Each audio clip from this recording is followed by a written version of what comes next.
Amphitryon, father of Herakles, stands in front of the house of Herakles near the altar of Zeus with Megara, the wife of Herakles, and her children. Who among mortal mankind does not know me, the father of Herakles, who shared his wife with Zeus, myself fathered by Alcaeus, the son of Perseus? I settled here, in Thebes, where the crop of men grown from dragon's teeth sprung up, of whom the god of war, Ares, saved a small number, and the children of their children populate the city of Cadmos, the dragon slayer. From this stock came Creon, king of this land, and from Creon came Megara. For her, all the offspring of Cadmos sang the wedding song together when my famous son, Heracles, led her to my home, where they were wed. My son left Thebes, where I had settled, leaving behind Megara and her family because he yearned to live in Argos, in the city built by Cyclopses, from which I fled after I killed a man. My son wished to lighten the burden of my exile and to live in his ancestral land, and so he undertook great labors for the king of Argos. In exchange for my return, he tamed all the wild beasts in the land. Perhaps the goddess Hera led him to make this offer, or perhaps that was the price set by the king. He also toiled away at other labors. In the last of these, he descended to Hades, entering from the promontory south of Sparta in order to drag the three-headed dog Cerberus into the light. But he has not yet returned from his descent to death. While he was gone, Lycos, a man from Euboea, killed Creon, the king of this city, Thebes, and now he rules the land. Since my son is married to the daughter of Creon, this family connection, it now seems, has become a great burden. With my son in the depths of Hades, this new king, Lycos, wants to rid himself of the children of Heracles, as if he could atone for the murder of Creon with more murder, as well as kill his wife and me, so that when these children become men, they do not exact vengeance for the blood of their uncle Creon. And I, if it is necessary for me to speak among men, being a worthless old man, my son left me in this house to provide and watch the children until he comes back from the dead, the dark and blackness of the earth, my child. I am here with their mother, so that his children do not die. I stand here at the altar of Zeus the Savior, which my well-born son set up in Zeus's honor when his triumphant spear conquered the minions. We guard our position here, lacking in all things, food, drink, clothing, without a bed. We lay our ribs on the ground to sleep. We are barred from our house, sitting here, lacking security. Friends? I see some who are not firm, and others who have remained reliable are unable to help. This is how misfortune is for mankind. I hope this never happens to anyone who is in any way kind to me, this infallible test of friendship. Amphitryon, you are preeminent elder now, who once captured the city of the Taphians, leading the renowned battle line of Cadmean spears. Oh, nothing from the gods is clear for mankind. Because of my father, Creon, I was never barred from good fortune. He was boasted of as a great man on account of his wealth, and he held sole power, over which long spears are cast for love of it against those who are blessed with it. My father also had children, and he gave me to your distinguished son, Heracles, to be his partner. And now all that is dead, gone like a bird on the wind. You and I will die, sir, along with the children of Heracles, whom I protect under my wings, nestling with my brood. And they, one after another, ask me, "Mother, tell us, how long will father be away? What is he doing? When will he come?" With the disappointment of children, they long for their father. I put them off with explanations, making up stories. I am startled every time the gate swings open, and they all jump to their feet to run to their father's knees. Now, what hope or path to safety do you prepare, sir? I look to you for those. Daughter, there may yet be a fair wind away from our present evils. My son may come, your husband. Rest easy, and wipe the tears from your children's eyes and soothe them with your explanations. Distract them with stories, although it is pathetic to lie to children like that. Even bad fortune grows tired sometimes, and unfavorable winds do not always maintain their force. Just like the fortunate in the end are not so fortunate, because everything changes places, split in two, one exchanged for the other. The best man always trusts in his hopes. A weak, cowardly man gives up. The chorus of old men enters.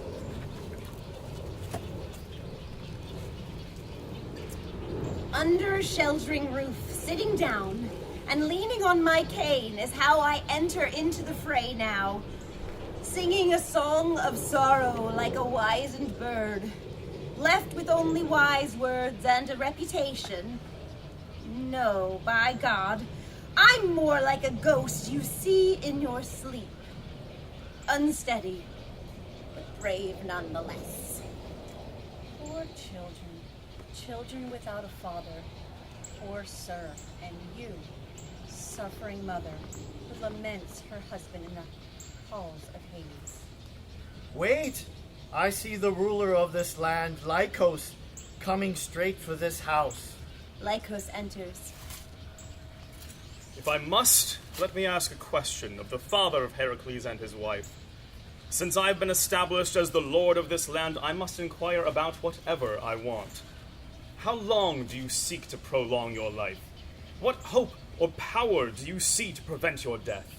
Do you believe the father of these children, who lies dead in Hades, will return? If you must die, bear the sorrow in a manner worthy to you. After all, you broadcast across Greece that you shared your wife with Zeus and have a child in common with him. Empty boasts. And you, woman, have been called the wife of the best man. But truly, what has been achieved by your husband that is godlike? He destroyed the Hydra of the swamp, or the Nemean lion, which he actually snared in a trap, claiming he strangled it with his bare hands. Will you contend against me in these claims? On account of these boasts, is it necessary to not kill the children of Heracles? He has a reputation for being brave in his battles against animals, but he is not courageous. This man who never held a shield in his left hand, who never came face to face with the head of a spear, but held a bow, the worst weapon. He was always ready for retreat. The bow is dishonorable, not proof of a brave man. The proof of a man is one who stands firm and sees and looks directly at the quick tearing of flesh by the spear and holding his position in the battle line. My position is not shameless, old man, but prudent. I know I killed Creon, the father of this woman, and I hold his throne. I do not need to leave these children to be avengers raised to kill me, after I did what I needed to do. If I were young and strong in body, I would have taken my spear and splattered your blonde locks with blood, so that you would flee from me in cowardice beyond the boundaries of Atlas. You may speak against me with your proud words, but I will act against you in return for your wicked speech. Come, some of you servants, go to Mount Helicon, others to the folds of Mount Parnassus, and command woodsmen to cut trees.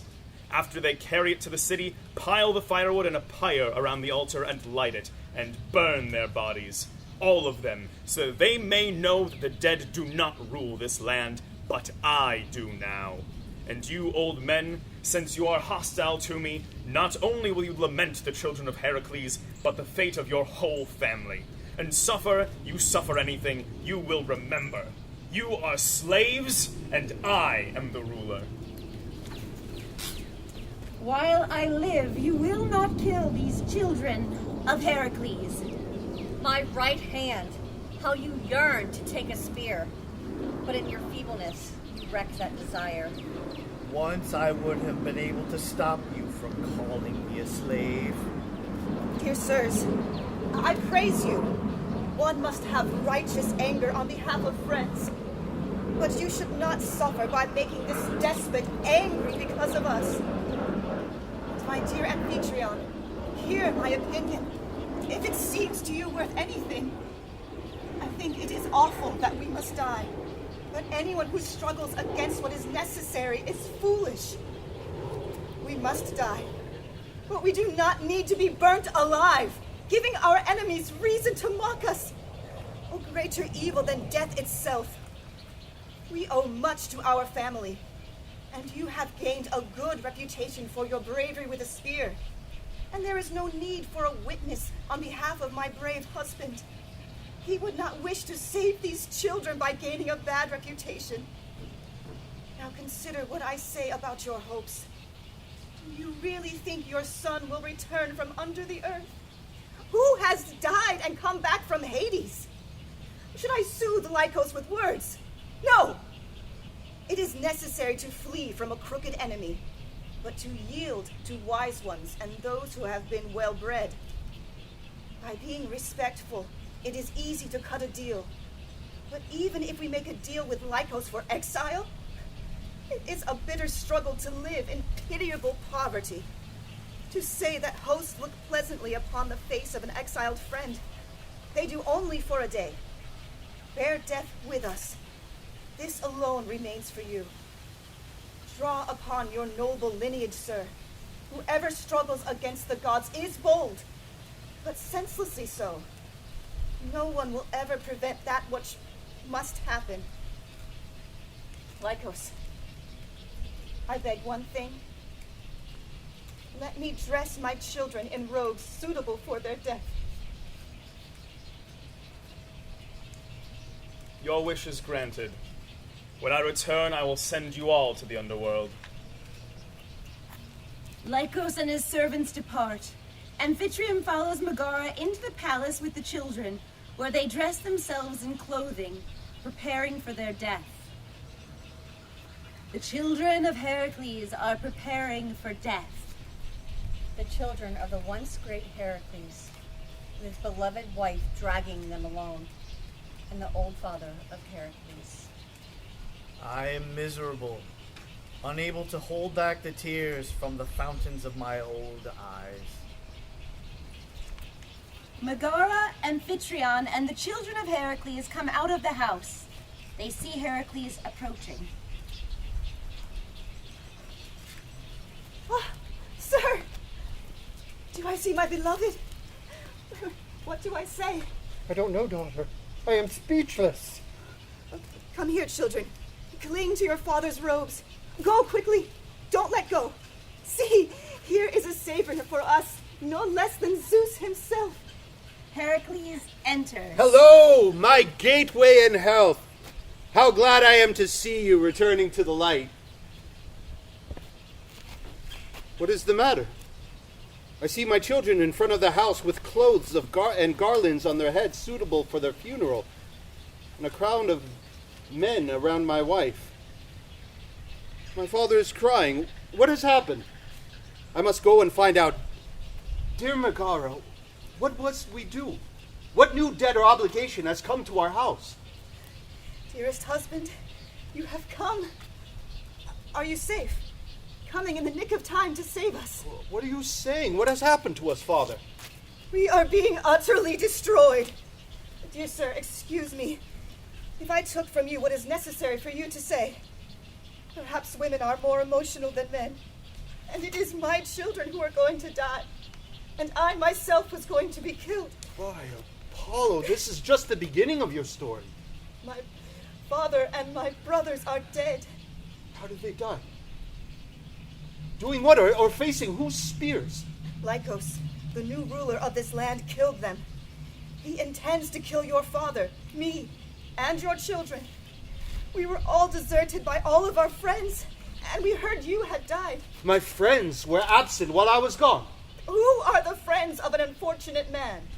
They forget the battles I suffered through with the minions. I will say it to you again. He who is unfortunate is friendless. My labors were all in vain. But now there is work for my hands here.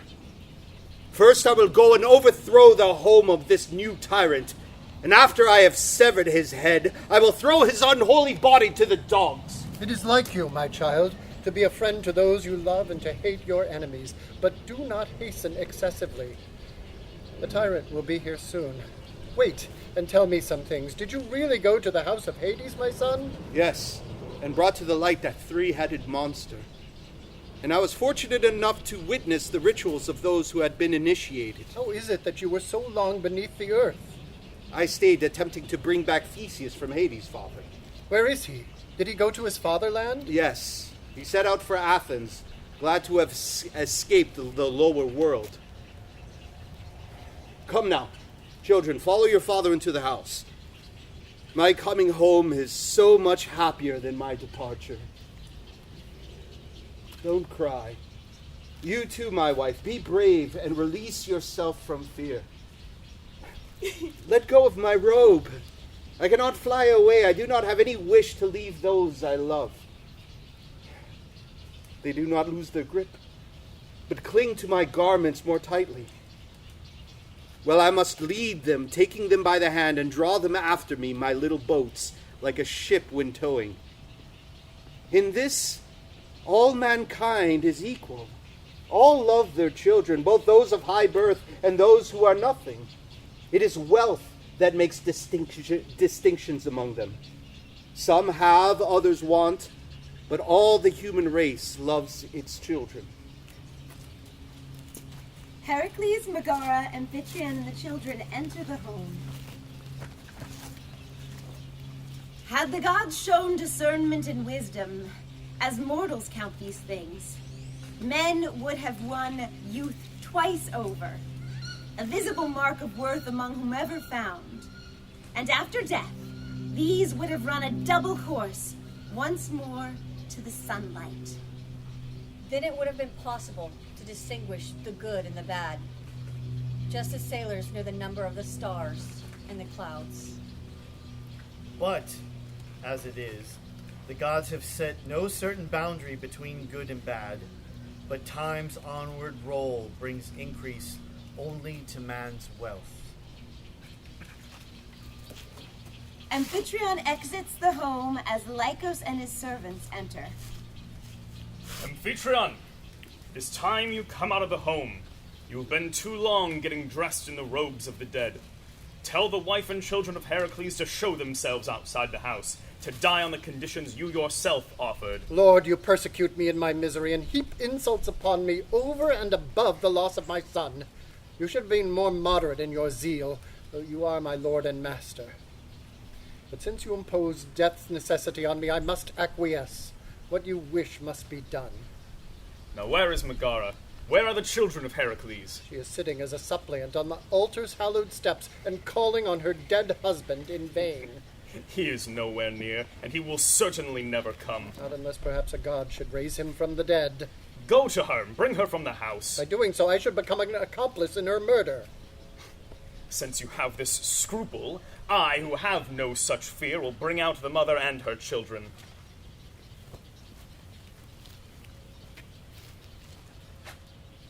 Then go your way along the path of fate. What remains, maybe another will provide. Expect for your evil to find some ill yourself. Ah, my aged friends, he is marching to his doom, thinking to slay his neighbors, the wretch. I will go and see him fall dead. The sight of a foe being slain and paying the penalty of his misdeeds is a pleasure. Amphitryon follows Lycos into the palace. Evil has changed sides.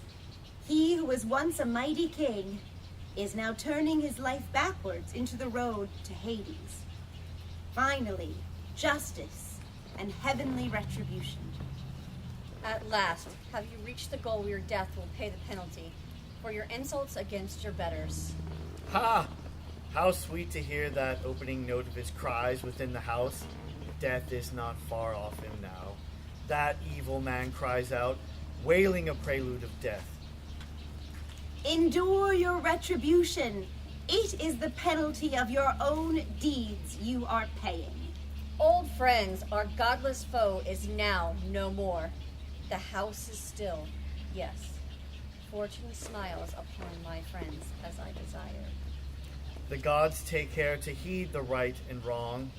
It is their gold and their good luck that leads men's hearts astray, bringing in their train unjust power. No man ever had the courage to deflect what reverses time might bring. But, disregarding law to gratify lawlessness, he shatters the dark chariot of prosperity. Ha! Look there, my old comrades.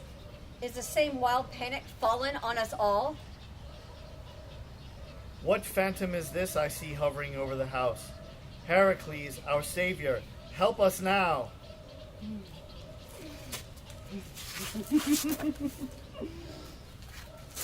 Be brave, old men.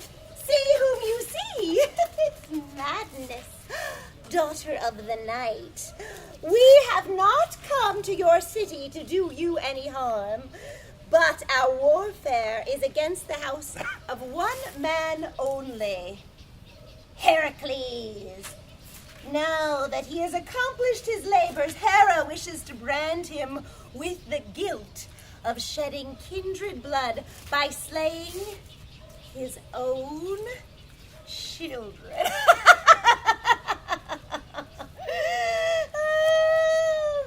He may now learn to know how fiercely against him the wrath of Hera burns, and may also experience mine.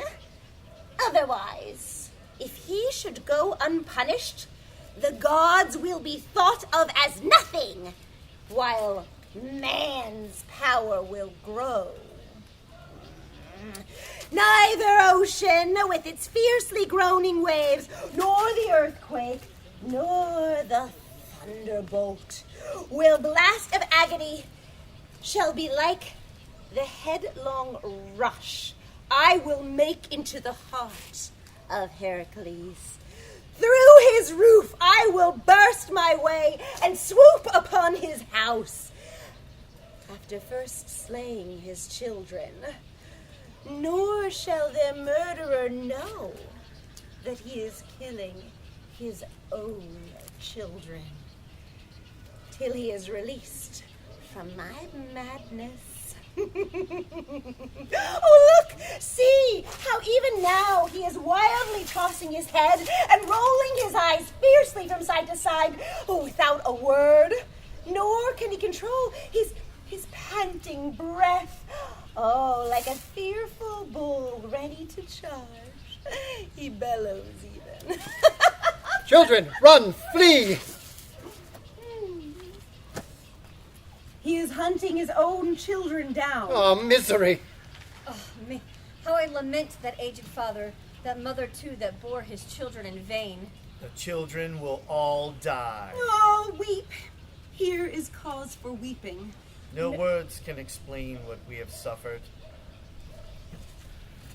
Heracles exits the house, drowsily walking, then laying himself down to sleep. Quiet, please. Let him sleep on and forget his sorrows. For you, old friend, I weep and mourn. For the children, too, and that victorious leader of men. Stand further off and don't make a sound. Do not wake him from his calm, deep slumber. Is he sleeping? Yes, he is sleeping, a deadly, sleepless sleep.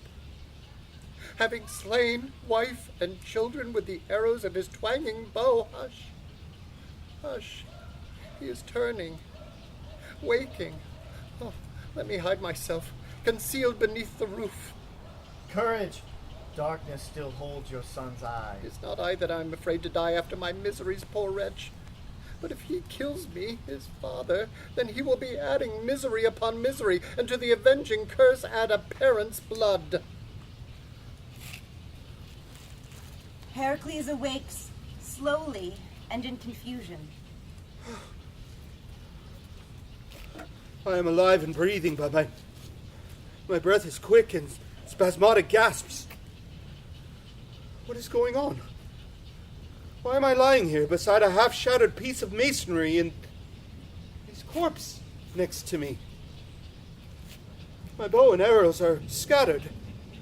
Surely I have not come to a second time to the halls of Hades. From where? Where am I so helpless? Father, why do you weep and veil your eyes, standing so far from your beloved son? My child, mine still for all your misery. Why is there so sad in my case that you weep?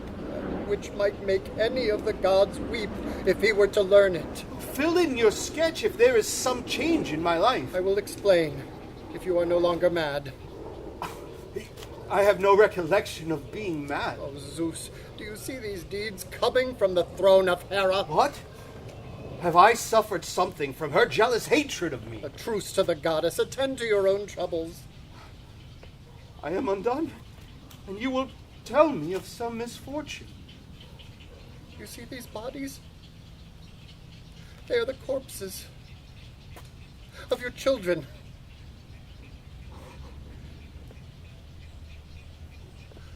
My God, what a horrific sight. My child, you launched an unfair war against them. What do you mean, war? Who destroyed their lives? You and your bow. And one of the gods is to blame. What do you mean? What are you doing, Father, bringing this evil news? You are raging and insane. You are asking for an impossibly sad explanation. Did I kill my wife too? Your own unaided arm has done all of this. Oh! A cloud of mourning shrouds me! I lament your fate. Did I dash my house to pieces in my frenzy? I know nothing but this, that you are utterly undone. Where did this madness seize me? Where did it destroy me? When you were purifying yourself with fire at the altar. Why do I spare my own life when I have become a murderer of my dear children? Shouldn't I run and leap from some cliff? Or put this sword in my heart and avenge my children's blood? Or burn my body, which she drove mad, into the fire, and so drive off the infamy which awaits me now? But look, I see Theseus coming to check my deadly counsel, my kinsman and friend. Oh, now I will be revealed, and the dearest of my friends will see the pollution I have incurred by my children's murder. Oh, what am I to do? Where can I find freedom from my sorrows? Should I take wings or plunge beneath the earth? Come, let me veil my head in darkness. I am ashamed of the evil I have done. And since, for those I have incurred fresh blood guiltiness, I do not want to harm the innocent. Theseus and his servants enter. I have come, and others with me. Young warriors from the land of Athens, encamped by the streams of Asopus, to bring an allied army to your son, old friend.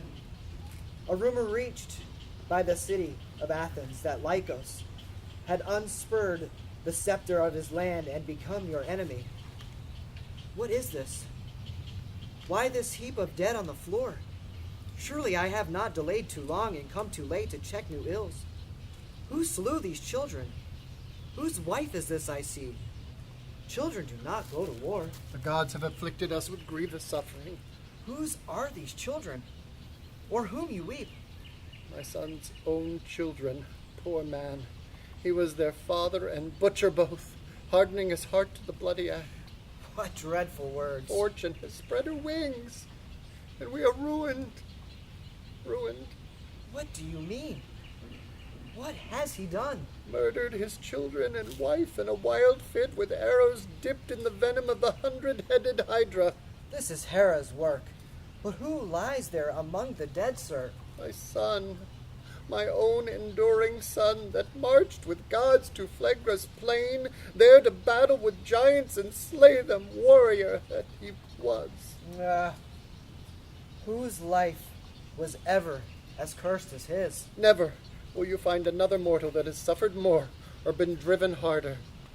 Why does he veil his head? Poor wretch, in his robe. He is ashamed to meet your eye. His kinsman's kind intent and his children's blood make him ashamed. But I come to sympathize. Uncover him. My son, remove that mantle from your eyes. Throw it from you. Show your face to the sun. Fighting along with my tears, I entreat you as a suppliant, as I grasp your beard, your knees, your hands, and let fall the tear from my old eyes. Oh, my child, restrain your savage lion-like temper, for you are rushing forth on an unholy course of bloodshed, eager to join woe to woe, child. Enough. To you, I call who are huddled there in your misery. Show to your friends your face. No darkness is black enough to hide your sad misfortune. Why do you wave your hand at me, signifying murder? Is it that I may not be polluted by speaking with you? If I share your misfortune, what is it that to me? Once I had good fortune with you. I must refer to the time when you brought me to save from the dead to the light of life. I hate a friend whose gratitude grows old, a friend who is ready to enjoy his friend's prosperity, but unwilling to sail in the same ship with them when they are unfortunate. Arise, unveil your head, poor wretch, and look at me. The honorable man endures the blows of heaven and does not refuse them. Oh, Theseus, did you see the struggle with my children? I heard of it, and now I see the horrors. Why then have you unveiled my head to the sun? Why have I? You are immortal. Cannot pollute what is of the gods. Try to escape, luckless wretch, from my unholy taint. The averaging friend does not spread from friend to friend. For this, I thank you. I do not regret the service I did for you. While I, for kindness then received, now show my pity for you. Ah, yes. I am piteous, a murderer of my sons. I weep for you in changed fortunes. Did you ever find another more afflicted? Your misfortunes reach from earth to heaven. Then I am resolved to die. Do you suppose the gods hear your threats? The gods have been remorseless to me, and so I will be the same to the gods. Hush! Your blasphemy will only add to your suffering. My ship is freighted full with sorrow. There is no room to store anything further. What will you do? Where is your fury drifting you? I will die and return to that world below from which I have just come. Such language is fit more for a common fellow. And yours is the advice of one outside sorrow. Are these words of Herakles, who has endured everything? No, never so much as this. Endurance must have a limit. Is this the benefactor and great friend to mortals? Mortals bring no help to me. No, Hera has her way. Never would Greece allow you to die through sheer perseverance. Hear me for a moment, that I may enter the contest with words in answer of your criticism. And I will unfold to you why life now, as well as formerly, has been unbearable to me. First, I am the son of a man who incurred the guilt of blood before he married my mother, Alcmene, by slaying her aged father. Now, when the foundation is badly laid at birth, it is necessary for the family to be cursed with troubles. And Zeus, whoever this Zeus may be, fathered me as an enemy to Hera. Yet do not be angry, Father. You, rather than Zeus, I regard as my father. After I took the cloak of youthful flesh, of all the toils I then endured, what need to tell? Last, I have undertaken this labor to crown the sorrows of my house with my children's murder. I have come to this point of necessity. I cannot live in Thebes any longer, the city that I love. If I stay, to what temple or gathering of friends can I go? Shall I go to Argos? How can I when I am in exile from my own country? Is there a single city I can go to? To be looked at as a ruined man held by cruel stabbing tongues. Oh, is he the son of Zeus that once murdered his children and wife? Take him from the land. To a man who was once called happy, such changes are grievous. A man who is always unfortunate feels no such pain. Sorrow is his birthright. This, I think, is the pathetic pass I will one day come to. The earth will cry out, forbidding me to touch her. The sea, the river springs will refuse me a crossing, and I will be like Ixion, who revolves in chains upon the wheel. It is best then that I should be seen by no one in Greece, among whom I lived in bliss in happier days. What right do I have to live? What profit can I have in the possession of a useless, unholy life? So let Hera dance, beating her foot in its shoe, for now has she worked her heart's desire in utterly destroying the first son of Greece. Who would pray to such a goddess? Her jealousy of Zeus, for his love of a woman, has destroyed the benefactors of Greece, guiltless though they were. I cannot advise you rather than go on suffering. There is not a man alive that has wholly escaped misfortune, nor any god either, if what poets sing is true. And yet, what will you say in your defense if you, a child of man, take your fate excessively hard, while they, as gods, do not? No, then leave Thebes in compliance with the law, and come to the city of Athena. There, when I have purified you of your murder, I will give you homes and half of all that I have. When you have gone to Hades' hall, the whole city of Athens will exalt your honor with sacrifices and a monument of stone. It is a noble crown of a good reputation for citizens to win from Greece by helping a man of worth. This is the return that I will make for you for saving me, because now you are in need of friends. But when the gods honor a man, he has no need of friends. The gods' aid, when he chooses to give it, is enough. This is quite beside the question of my troubles.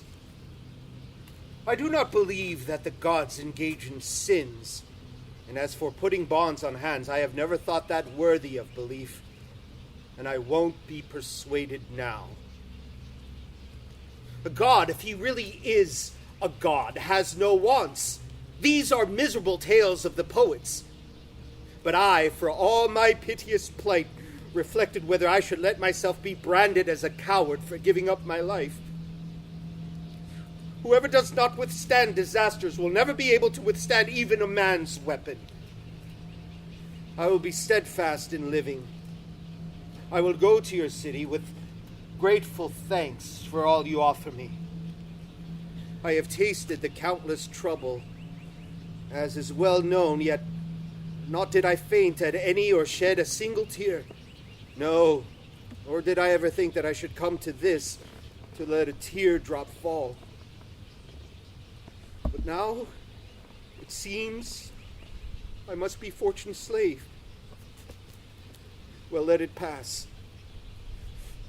My old father, you see me go into exile, and in me, you see my own children's murderer. Give them burial, and lay them out in death with the tribute of a tear, because the law forbids me of doing it. Rest their heads upon their mother's bosom, and fold them in her arms, sad fellowship, which I unknowingly killed. And when you have buried them, live on here still, in bitterness maybe, but still constrain your soul to share my sorrows. Oh, children, he who fathered you has been your destroyer, and you have had no profit of my triumphs. All my restless toil to win from you by force of fair name a glorious advantage from a father.